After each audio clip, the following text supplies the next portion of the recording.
All right, let's get back in the knife world right now. Um, this is a knife I recently got, and I got to admit that quite a few of the knives I get basically on looks. It says a United Cutlery. I think it's a Chinese origin company, but Hibben, Hibben, is the trademark, and I think they licensed it. It appears to be a father-son team. Basically, this is the weaponization of a cooking instrument. The ULU, when I saw this, I vaguely recalled it, and not being a very good cook at all. But I did do some research, and ULU is a chopping knife, which you basically can move back and forth, sort of a rocking type thing. And this is a sort of a an equivalence of that particular thing. Very good, very good. I don't know if it's a good sheath, but it's an unusual looking sheath for this deadly cooking implement. I think most likely you would see this in a chef's office. I think it's Alaskan, Native Alaskan, which I guess would be a offshoot of Native American. The original, the people closest to the original people who came across the land bridge from Asia into North America when the continent was one. And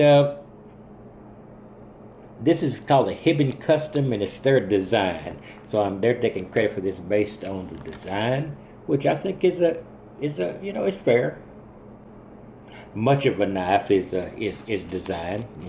Basically, uh, they're all cutting instruments, and they all basically hold to a pattern. This one is slightly unusual. I'm taking it out of its sheath. Now this Hibben knife. Now it's basically the ULU is basically a cutting tool. That's you would get something that you want to chop up and put it under. In this case, though, it has a handle and a finger hold.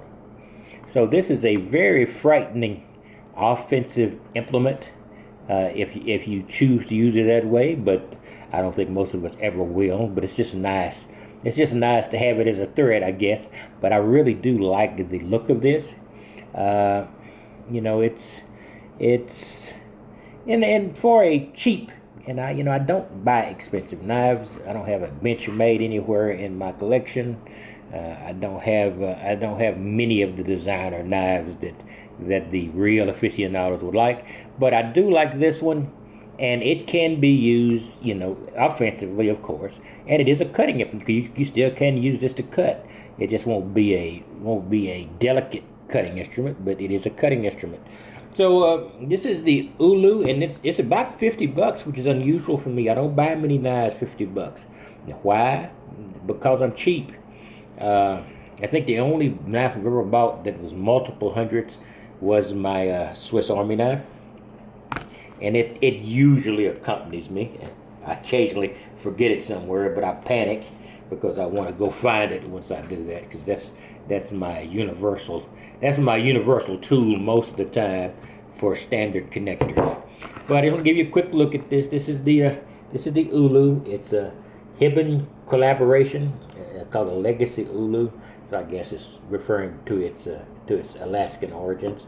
And Hibben knives, I think, which is basically licensed out to a Chinese company, as quite a few of the knife manufacturers are, and the knife designers. I mean, anyway, I just want to give you a quick look at this. It's pretty cool. It's got the signature of the father and the son on in here, so it is a nice little design. And for $50, it's not bad. I wouldn't. I don't know if I would.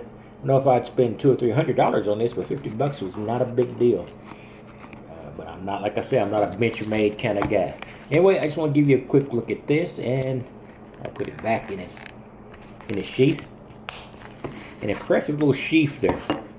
Man, I don't know, man, if you are in a place where an offensive bluff with potential for not being a bluff is necessary, it'd be pretty dang scary to face that, unless the gentleman has something of more ballistic origins available. And guys, I'm gonna give you a quick rundown, and I will talk to you later. I've got some survival shovel coming in, and some other stuff.